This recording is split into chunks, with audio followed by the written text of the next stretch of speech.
Hello everyone, how are you? I hope you are doing well in your study. Okay तो आज हमारा ये जो वीडियो है आपका बीएड जो असाइनमेंट से रिलेटेड है आपका EPC 2. If you are thinking to make your complete assignment EPC 2 drama and art in education, then this video will be helpful for you. For complete information as a question and answer, both are included in this video. Okay, thank you. तो let's start. ये आपका बता दूं, मैं पहले video मैंने बताया था कि आपका 50 मार्क्स का ये, 50 मार्क्स का ये, 50 मार्क्स का ये आपका इंटरनल है.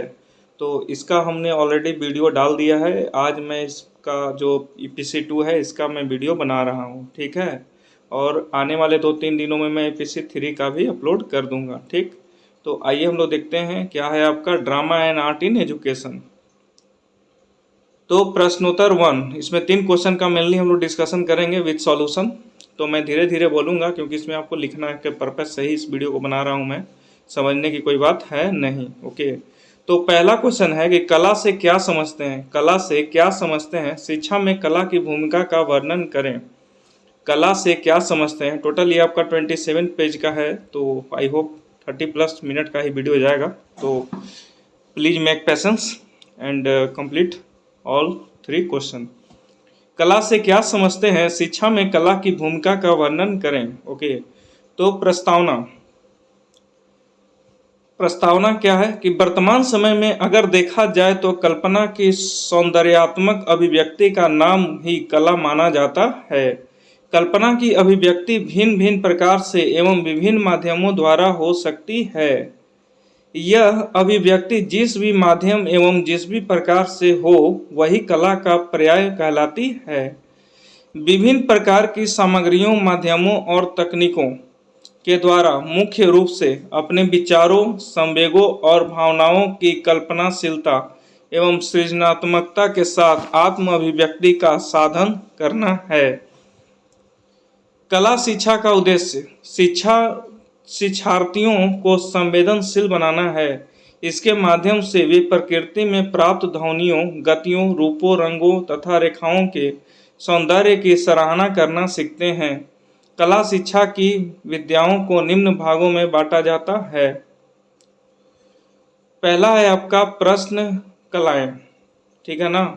सॉरी, दृश्य कलाएं, थोड़ा विजुअल नहीं है, इसको लिखिएगा आप, दृश्य कलाएं. ओके,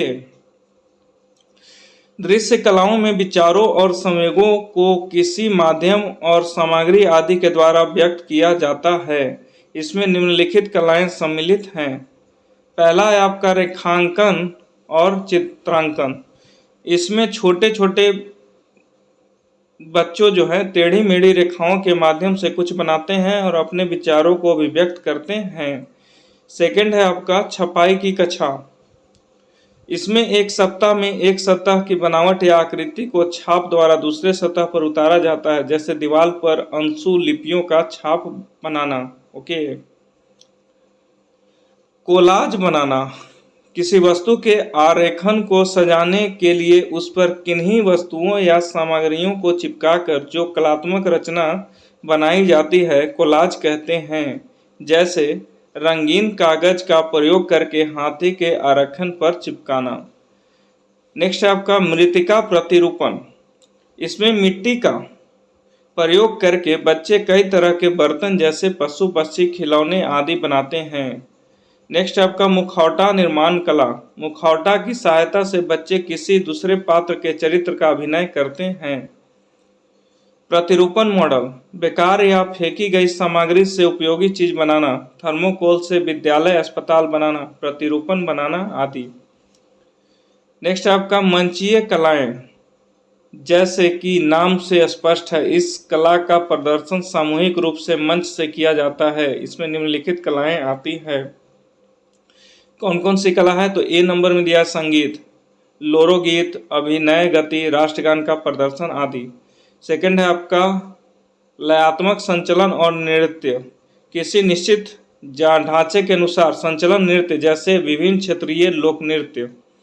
नेक्स्ट आपका सृजनात्मक नाट्य. इसमें बालक अपने नाट्यों के आलेख स्वयं तैयार करते हैं और अपनी रुचि एवं योग्यता के अनुसार पात्रों का अभिनय करते हैं, जैसे पाठ्य पुस्तक की कहानियों पर आधारित नाटक। नेक्स्ट है डी नंबर, कठपुतली का खेल। इसमें पुतलियों के माध्यम से अपना भाव या विचार व्यक्त किया जाता है। शिक्षा में कला की भूमिका। जैसा कि हम सब जानते हैं कि शिक्षा में कला की भूमिका का उद्देश्य एक कलाकार का निर्माण नहीं बल्कि कला बोध और कलात्मक व्यवहार को विकसित करना है, और इसके लिए अलग से कला विषय की जरूरत नहीं है, बल्कि हर विषय की शिक्षण में, शाला की साज सज्जा में और दैनिक व वार्षिक गतिविधियों में कलात्मकता का पूर्ण समाहित करना अधिक उपयोगी है। ठीक है ना। नेक्स्ट है आपका कि लेकिन दोस्तों, कला में ऐसी शक्ति होनी चाहिए कि वह लोगों को संकीर्ण सीमाओं से ऊपर उठाकर उसे ऐसे ऊंचे स्थान पर पहुंचा दे जहां मनुष्य केवल मनुष्य रह जाता है। कला व्यक्ति के मन में बनी स्वार्थ, परिवार, क्षेत्र, धर्म, भाषा और जाति आदि की सीमाएं मिटाकर विस्तृत और व्यापकता प्रदान करती है, व्यक्ति के मन को उद्वाप्त बनाती है, वह व्यक्ति को स्व से निकालकर वसुधैव कुटुंबकम से जोड़ती है। इन सब के अलावा कला ही है जिसमें मानव मन में संवेदनाएं उभारने, प्रवृत्तियों को ढालने तथा चिंतन को मोड़ने, अभिरुचि को दिशा देने की अद्भुत क्षमता है। मनोरंजन, सौंदर्य, प्रवाह, उल्लास न जाने की कितने तत्वों से यह भरपूर है, जिसमें मानवीयता को सम्मोहित करने की शक्ति है। यह अपना जादू तत्काल दिखाती है और व्यक्ति को बदलने में लोहा पिघलाकर पानी बना देने वाली भट्टी की तरह मनोवृत्तियों में भारी रूपांतरण प्रस्तुत कर सकती है। इस प्रकार हम यह समझ सकते हैं कि कला शिक्षा विद्यार्थियों के इस सृजनात्मकता विकास के लिए एकदम महत्वपूर्ण उपयुक्त माध्यम के रूप में पाठ्यक्रम का अभिन्न हिस्सा है।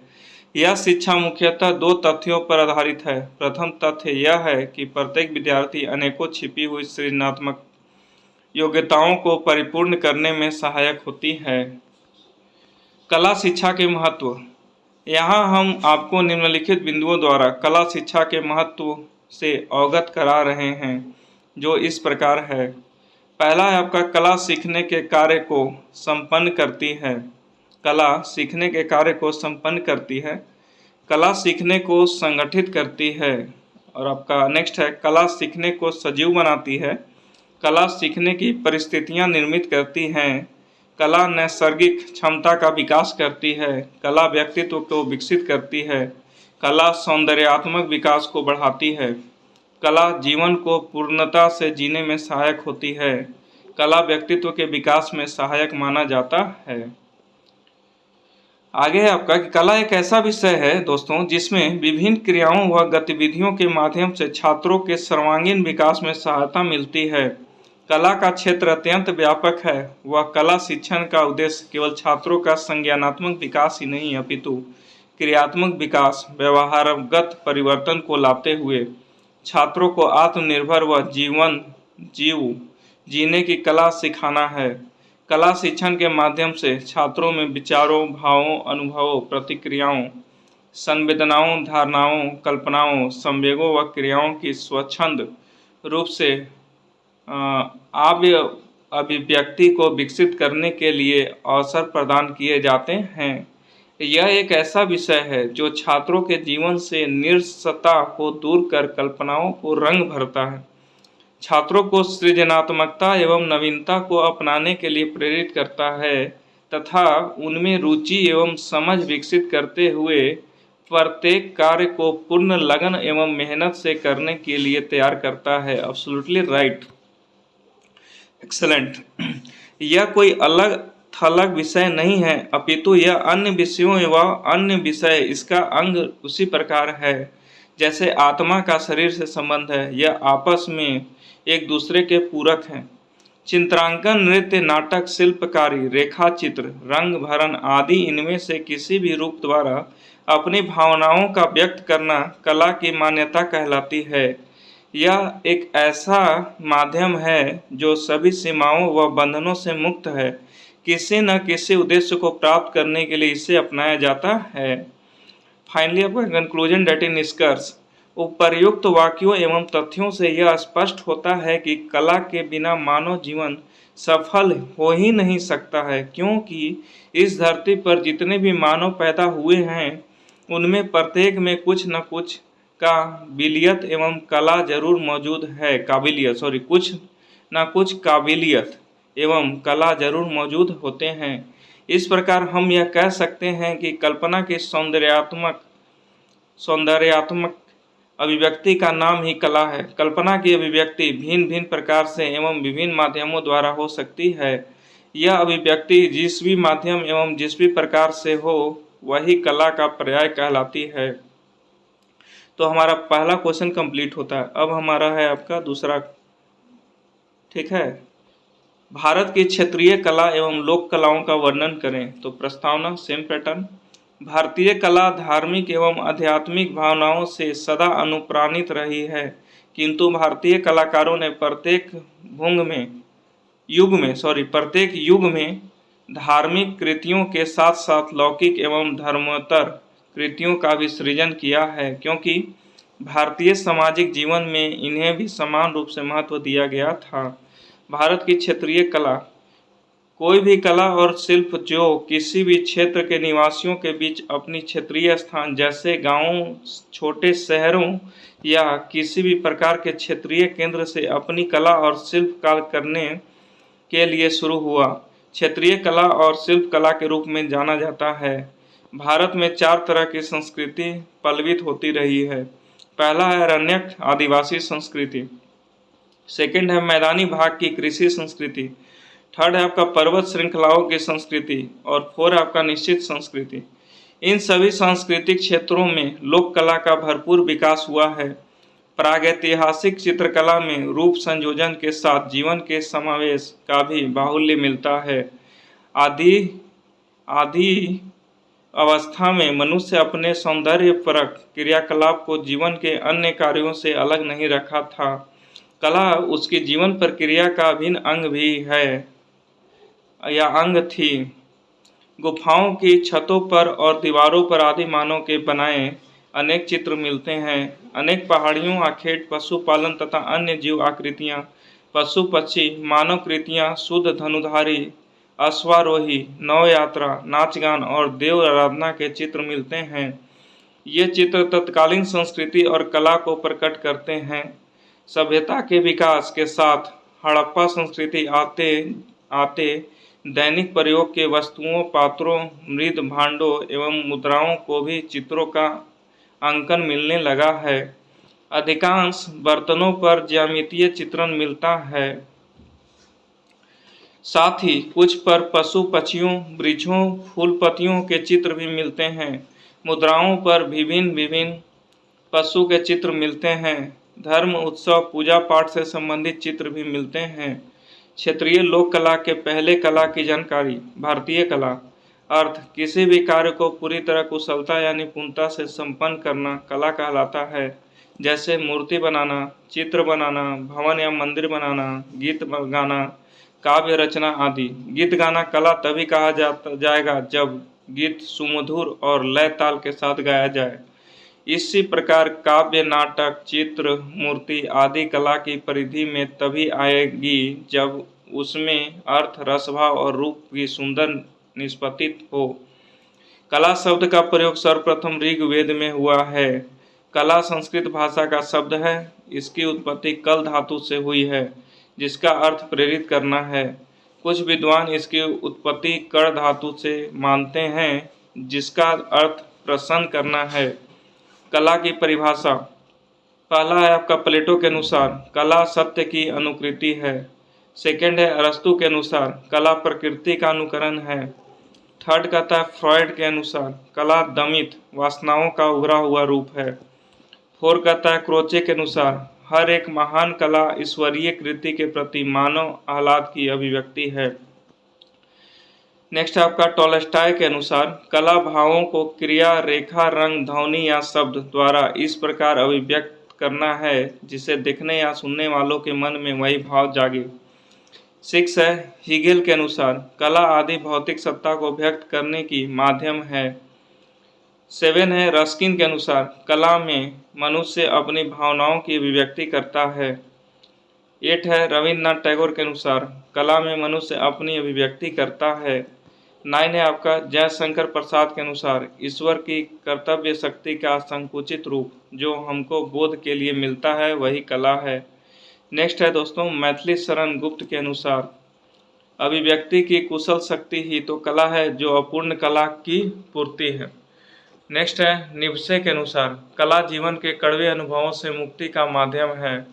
कला का वर्गीकरण क्षेमेंद्र में ने अपनी पुस्तक कला विकास में 64 जनोप योगी, 64 सुनारों की, 64 वेश्याओं की, 10 भेषज कलाएं, 16 कायस्थों की, 100 सार कलाएं, 32 धर्म अर्थ काम व मोक्ष संबंधी कलाओं का वर्णन किया है।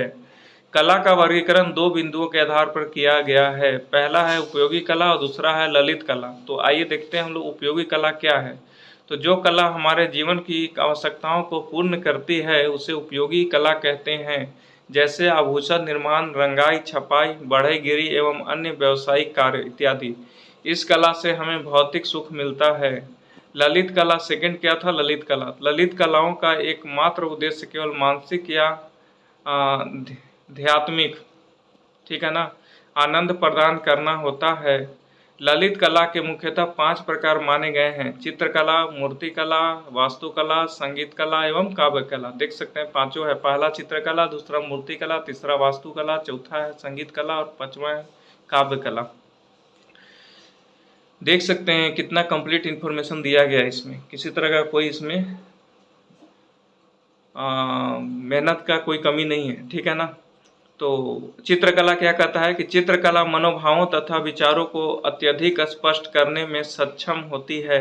इसका आधार रंग एवं ब्रश है। इसका जो आधार है ना, रंग एवं ब्रश है। जैसे मधुबनी पेंटिंग आप देखे होंगे, कितना सुंदर उसका रंग और जो उसका कलाकारी है, दैट इज द चित्रकला। मूर्तिकला क्या है? इसके अंतर्गत किसी वस्तु का रूप, रंग तथा आकार आदि निर्मित किया जाता है। यह कला उत्कृष्ट मनोभावों को व्यक्त करने में सक्षम होती है। इसका आधार पाषाण तथा पत्थर के औजार हैं। नेक्स्ट है दोस्तों वास्तुकला। वास्तुकला के अंतर्गत भवन, चर्च, मंदिर, मस्जिद, बांध तथा पुलों का निर्माण किया जाता है। इसका आधार चूना तथा मिट्टी है। संगीत कला। संगीत कला के द्वारा व्यक्ति भाव अत्यधिक सूक्ष्म, स्पष्ट तथा हृदयग्राही होते हैं। इस कला का आधार स्वाद तथा नाद है। नेक्स्ट है आपका दोस्तों काव्य कला। इस कला में स्वर तथा व्यंजन दोनों ही प्रयुक्त होते हैं। इसका प्रभाव चिरस्थायी होता है। इस कला का आधार शब्द तथा अर्थ है। नेक्स्ट है आपका ललित कला के भेद। फर्स्ट है रूपप्रत कलाएं। रूपप्रत कलाओं के अंतर्गत वे कलाएं आती हैं जिनका साक्षुष रूप होता है, जैसे चित्रकला, मूर्तिकला तथा वास्तुकला आदि। बी है आपका रूपप्रत कलाएं। रूपप्रत कलाओं के अंतर्गत वे कलाएं आती हैं जिनका साक्षुष रूप नहीं होता है, जैसे संगीत कला और काव्य कला आदि। कला के प्रकार। कला के विभिन्न प्रकार होते हैं। पहला है किसी वस्तु तथा रूप का निर्माण जिस आधार पर होता है उसे आधार पर कला का प्रकार कहलाता है। जैसे पहला है चित्रकला, भवन की भित्तियों, छतों, स्तंभों, वस्त्र, कागज तथा भोजपत्र पर अंकित चित्र। बी है आपका दोस्तों मूर्तिकला, धातु तथा पत्थर को तराश कर दिया गया रूप मूर्तिकला कहलाता है। नेक्स्ट है आपका वास्तु या स्थापत्य कला, भवन निर्माण जैसे कला, ठीक है, भवन निर्माण कला जैसे मंदिर, स्तूप, चैत्य, मकबरे, दुर्ग तथा महल आदि। नेक्स्ट आपका मृद भांड कला, मिट्टी के बर्तन, ठीक है। मुद्रा कला में मोहरे या सिक्के, डेट इज मनुस्क्रिप्ट, इंस्क्रिप्शन बोलते हैं। जिन पदार्थों से कलाकृतियों का निर्माण किया जाता है उन पदार्थों के नाम के आधार पर कला का प्रकार कहलाता है। जैसे चित्रकला, भवन की भित्तियों, छतों, स्तंभों, वस्त्र, कागज तथा भोजपत्र पर अंकित चित्र। बी है धातु कला, पीतल तथा तांबे से बनाई गई मूर्तियाँ। मृत्तिका कला, मिट्टी से निर्मित कलाकृतियों तथा खिलौने। प्रस्तर कला, पत्थर से गढ़ी हुई आकृतियाँ। दंत कला, हाथी दांत से निर्मित कलाकृतियाँ। मूर्ति कला, अपनी निर्माण शैली के आधार पर दो प्रकार होती है, जैसे मूर्तिकला, इसमें चारों ओर तराश कर मूर्ति का रूप दिया जाता है। ऐसी मूर्ति का अवलोकन आगे से, पीछे से तथा चारों ओर से किया जाता है। नेक्स्ट है आपका उत्कीर्ण कला। इसमें पत्थर, चट्टान, धातु अथवा काष्ठ के फलक पर उकेर कर रूपांकन किया जाता है। इसमें आधी आकृति बनाई जाती है, इसलिए इसे अर्धचित्र भी कहा जाता है। ये अर्धचित्र भी दो शैलियों में निर्मित होते हैं। तो कौन से दो शैली में निर्मित हैं? तो पहला शैली है हाई रिलीफ, ठीक है ना। इसमें गहराई से तराशा जाता है ताकि आकृतियों में अधिक उभार आए और जीवंत हो सके, लॉन्ग लाइफ होता है इसका। लो रिलीफ, इसमें हल्का तराशा जाता है, इसमें आकृतियों में चपटापन सा रहता है। बिहार के लोक नृत्य के बारे में थोड़ा देखते हैं। बिहार के अधिकांश लोक नृत्य धार्मिक होते हैं, जिसमें देवी देवताओं को नृत्य के माध्यम हैं तथा आमंत्रित किया जाता है और लोक गीतों और संगीत की ताल पर प्रदर्शन किया जाता है। बिहार के कुछ प्रमुख लोक नृत्य इस प्रकार हैं। पहला हो गया विदेशियाँ। वीवीआई है विदेशियाँ, कहाँ का लोक नृत्य है? बिहार का। विदेशिया नृत्य नाटक का एक लोकप्रिय रूप है जो 20वीं शताब्दी के लोकरंग मंच में उत्पन्न हुआ और विषय ठीक है ना के भोजपुरी भाषी क्षेत्र में प्रचलित है। भिखारी ठाकुर रस नृत्य रचना के निर्माता हैं। विदेशिया वास्तव में एक प्रकार का नाटक है जो परंपरा और मधु के आधुनिकता, शहरी और ग्रामीण एवं अमीर और गरीब जैसे विरोधाभासी विषयों से संबंधित है। रस नृत्य का उपयोग इसके निर्माता के विचारों को निष्पादित करने के लिए किया जाता है। विदेशिया में महिला भागों को पुरुष अभिनेता नर्तकों द्वारा बजाया जाता है। इस नृत्य को पोशाक, धोती और मतलन है। महिलाओं भूमिकाओं द्वारा इस मामले में कृत्रिम लंबे बालों का उपयोग किया जाता है। नेक्स्ट आपका जट जाटिन। मिथिला और कोसी क्षेत्र में जट जाटिन उत्तर बिहार का सबसे लोकप्रिय नृत्य है, जिसे मुगल नृत्य के रूप में प्रस्तुत किया जाता है। यह नृत्य कई सामाजिक रूप से संबंधित विषय जैसे गरीबी, प्रेम, दुख, तर्क आदि को प्रस्तुत करता है। इस नृत्य का मूल विषय जाट और जटिन की प्रेम की कहानी से उत्पन्न हुआ है। थर्ड है दोस्तों झुमरी डांस। झुमरी नृत्य भारतीय राज्य बिहार के प्रसिद्ध नृत्यों में से एक है। इस तरह के नृत्य में कई लोग, ठीक है ना, चढ़ बढ़ कर भाग लेते हैं कई लोग और अपनी खुशी मनाते हैं। फोर है कजरी नृत्य। इस नृत्य का विषय बरसात के मौसम को प्रस्तुत करना है। न केवल जलवायु में परिवर्तन बल्कि मानसिक रूप से ताजगी और सुकून भी इस नृत्य से वर्णित है। यह प्रदर्शन बारिश के मौसम की शुरुआत में किया जाता है। नेक्स्ट है आपका कंक्लूजन, निष्कर्ष। उपर्युक्त वाक्यों अथवा तथ्यों से यह साफ साफ स्पष्ट होता है कि कल्पना हो या सोदान, सही शब्दों में कहा जाए तो ये जन जन की स्मृतियों में व्याप्त लोकप्रिय लोकचित्र भी है। सही अर्थों में लोक कला एक और हमारी परंपरा की वाहक है, तो दूसरी ओर इसके लोक विचारों के रूप में जीवित रखने में एकदम महत्वपूर्ण योगदान दिया है।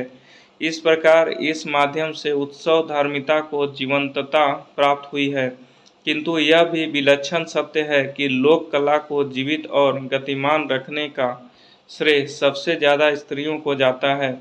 कम से कम यह कथन भारत में खैर एक परम सत्य है। हमारे देश भारत के प्रत्येक गौरव जाति संप्रदाय के अपने अपने उत्सव हैं, ठीक है ना। नेक्स्ट है आपका प्रश्न 3, ये हमारा लास्ट है। तो थोड़ा सा इसमें है, कला का समाज एवं संस्कृति से अपनी संबंध को निरूपित करें, ठीक है ना। थोड़ा सा इसमें कोऑपरेट कीजिएगा, थोड़ा सा प्रिंट अच्छे से नहीं हुआ है, मतलब फ़ोटो अच्छे से क्लिक नहीं हुआ है। तो ये आपका लिखा हुआ है प्रश्न संख्या 3। 3 को प्रश्न को हमको सॉल्व करना है। EPC 1 में भी कराया था, EPC 2 में भी करा रहा हूँ। तो कहता है कला का समाज एवं संस्कृति से आपसी संबंध को, ठीक है, ये क्या है, आपसी संबंध को निरूपित करें, ठीक है ना। तो आइए प्रस्तावना देखते हैं। कला और समाज व संस्कृति का आपस में संबंध। तो क्या है संबंध, तो देखते हैं क्या क्या संबंध है। ओके, तो यह कहना बिल्कुल यथार्थ ही होगा कि विद्यालय समाज व संस्कृति का एक छोटा रूप है। विभिन्न परिवेश व संस्कृतियों के छात्र, अध्यापक व अलग अलग विषय, यह सब अपने आप में अनेक विभिन्नताओं को समेटे समाज का समान ही एक छोटे रूप का सतत चित्रण करते हैं। विद्यालय के कंधों पर यह दायित्व निर्भर करता है कि वह समाज व संस्कृति के विकास में अपना योगदान दे सके। इस कार्य को सहज रूप से देने में कला शिक्षण के द्वारा अत्यंत महत्वपूर्ण माना जाता है। कला शिक्षण के द्वारा छात्रों में न केवल संज्ञानात्मक विकास, क्रियात्मक विकास, व्यवहारिक विकास होता है, अपितु छात्र आत्म अभिव्यक्ति करने में भी सक्षम हो जाते हैं। इससे वह दूसरे को दुख दर्द को भी आसानी से समझ सकेंगे और जिम्मेदार नागरिक बन पाएंगे, न कि जलन, असफलता, नफरत आदि भावों को मन में दबाए कुंठित मनोवृत्ति से ग्रसित होंगे। कला शिक्षण व समाज तथा संस्कृति का आपस में गहरा संबंध माना जाता है तथा यह छात्रों को सर्वांगीण विकास को बढ़ावा देते हुए उन्हें अपने देश व समाज के लिए उपयोगी तथा लाभप्रद बनाने के लिए भी सहायक है। कला एवं समाज और संस्कृति का संबंध निम्न रूप से हमारे सामने व्यक्त होता है। तो पहला कहता है कि छात्रों में अहम अभिव्यक्ति को विकास करना, छात्रों में आत्म अभिव्यक्ति को विकास करना। कहते हैं कि कई बार हम कुछ बातें व भाव सीधे सीधे बोलकर व्यक्त नहीं कर पाते हैं। इसमें हमारा साथ देती है कला शिक्षण की विभिन्न विद्याएं।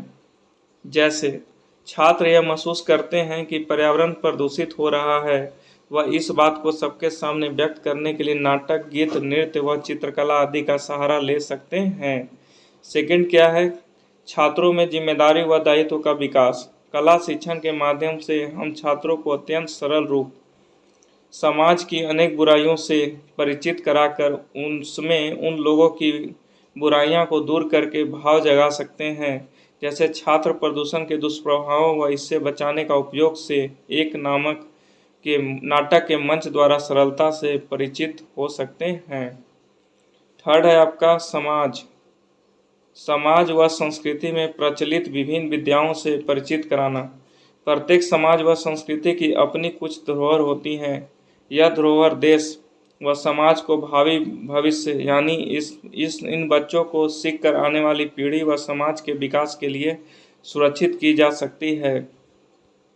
यह नव कला शिक्षण व संस्कृति के आपसी समन्वय से ही संभव है। फोर कहता है आपका सौंदर्य अनुभूति की भावना को विकसित करना। समाज व परिवेश में अनेक ऐसी वस्तुएं हैं जिन्हें छात्रों को दिखाकर उन्हें भी कुछ बेहतर करने के लिए प्रेरित किया जा सकता है।